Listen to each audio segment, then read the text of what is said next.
ഏതൊരു മുസ്ലിമായ മനുഷ്യനെ സംബന്ധിച്ചിടത്തോളവും പ്രയാസങ്ങളും പ്രതിസന്ധികളും വരുമ്പോൾ അവൻ സ്വീകരിക്കേണ്ടുന്ന ചില മാർഗങ്ങൾ കൂടി ഇസ്ലാം നമുക്ക് പഠിപ്പിച്ചു തരുന്നുണ്ട്. ഒന്ന്, തസ്ബീഹുകൾ നമ്മൾ അധികരിപ്പിക്കണം എന്നാണ്. സുബ്ഹാനല്ലാഹുകൾ, തസ്ബീഹുകൾ നമ്മുടെ ജീവിതത്തിൽ വലിയ ധൈര്യം പകരും എന്നാണ് ഇസ്ലാം നമുക്ക് പഠിപ്പിച്ചു തരുന്നത്. മഹാനായ നബി സല്ലല്ലാഹു അലൈഹി വസല്ലമിനോട് അല്ലാഹു തആല അത് പ്രത്യേകമായി പഠിപ്പിക്കുകയും ചെയ്തു. ഇന്ന റബ്ബക യഅലമു, തീർച്ചയായും നിന്റെ റബ്ബിനറിയാം നിന്റെ ഹൃദയം നോവുന്നുണ്ടെന്ന്, നിന്റെ മനസ്സിൽ ടെൻഷൻ ഉണ്ടെന്ന് നമ്മൾ അറിയുന്നുണ്ട്. ഫസബ്ബിഹ് ബിഹംദി റബ്ബിക, നിന്റെ റബ്ബിനെ സ്തുതിച്ചുകൊണ്ട് നീ തസ്ബീഹുകൾ അധികരിപ്പിച്ചോളൂ. വകും മിനസ് സാജിദീൻ, നീ സുജൂദ് ചെയ്യുന്നവരിൽ ആയിക്കോളൂ. നിസ്കാരം, അതേപോലെ തന്നെ ദിക്റുകൾ, ഏത് ടെൻഷൻ നിങ്ങൾക്കുണ്ടോ നമുക്കുണ്ടോ അതൊക്കെ അകലുവാനുള്ള മാർഗങ്ങളാണ്. നിത്യജീവിതത്തിൽ രാവിലെ ഉണർന്ന് രാത്രി ഉറങ്ങാൻ കിടക്കുന്നതിന്റെ ഇടക്ക് ഇപ്പറയുന്ന തസ്ബീഹുകളടക്കം ഇസ്തിഗ്ഫാറുകളടക്കം നിരവധി അനവധി ദുആകളാണ് നമുക്ക് നിർവഹിക്കുവാനുള്ളത്. എല്ലാം അർത്ഥമറിഞ്ഞ് നിർവഹിക്കുന്ന ഒരു മനുഷ്യന് എന്തെന്ത് പരീക്ഷണങ്ങൾ ഉണ്ടായാലും അവന് സഹിക്കാനുള്ള കരുത്ത് കിട്ടുമെന്നാണ് നമ്മൾ പഠിക്കേണ്ടത്. അതാ ഇതിലൂടെയൊക്കെ ലഭിക്കുന്നത്. അല്ലാത്തവര് വേഗം ആത്മഹത്യ ചെയ്യും, അല്ലാത്തവര് വേഗം തോന്നിയാസങ്ങളിലേക്ക് പോകും, അല്ലാത്തവര് വേഗം മറ്റു വഴികൾ സ്വീകരിക്കും. നേരെ മറിച്ച് മുഅ്മിനിന് നല്ല ക്ഷമയുണ്ടാകും.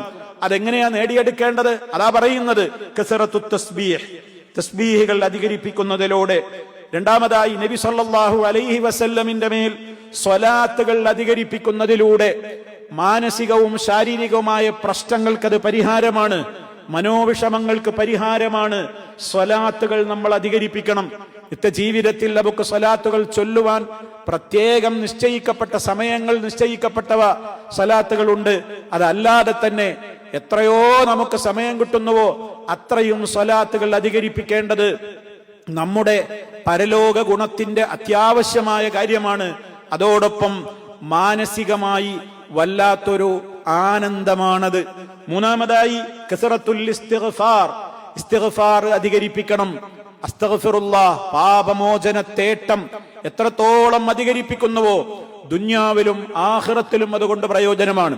നൂഹ് നബി അലൈഹിസ്സലാം തന്റെ ജനങ്ങളോട് പോലും പറഞ്ഞതെന്താണ്? യാ ഖൗമി ഇസ്തഗ്ഫിറൂ റബ്ബക്കും ഇന്നഹു കാന ഗഫാറാ യുർസിലിസ് സമാഅ അലൈക്കും മിദ്റാറാ വയുംദിദുക്കും ബിഅംവാലിൻ വബനീന വയജ്അൽ ലക്കും ജന്നാത്തിൻ വയജ്അൽ ലക്കും അൻഹാറാ. ഒരുപാട് കാര്യങ്ങൾ ആ ആയത്തിൽ പറയുന്നത്.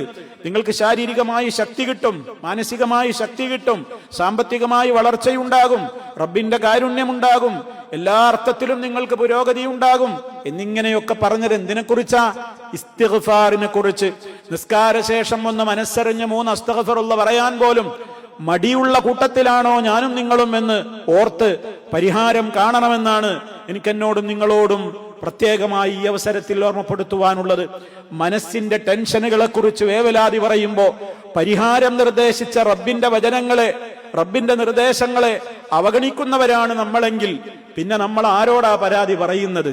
നമ്മൾ ചെയ്യേണ്ട പരിഹാര മാർഗങ്ങൾ ചെയ്യാതെ നമ്മൾ എന്തിന്റെ പേരിലായി വിലപിക്കുന്നത്? അതുകൊണ്ട് ഔഷധങ്ങൾ റബ്ബ് നിശ്ചയിച്ചിട്ടുണ്ട്, ഉപയോഗിക്കുവാൻ മനസ്സുണ്ടോ എന്നതാണ് പ്രധാനം.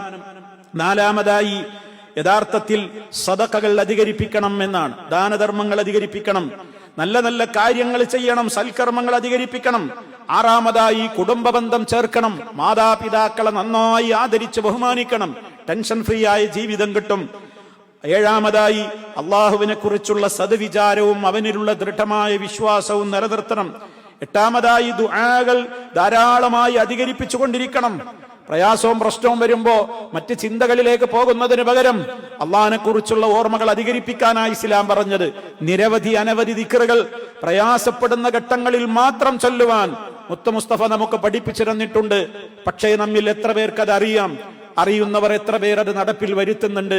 ചിന്തിക്കണമെന്നാണ് എന്നോടും നിങ്ങളോടും ഓർമ്മപ്പെടുത്താനുള്ളത്. ഒമ്പതാമതായി തൗബ അധികരിപ്പിക്കണം എന്നാണ്.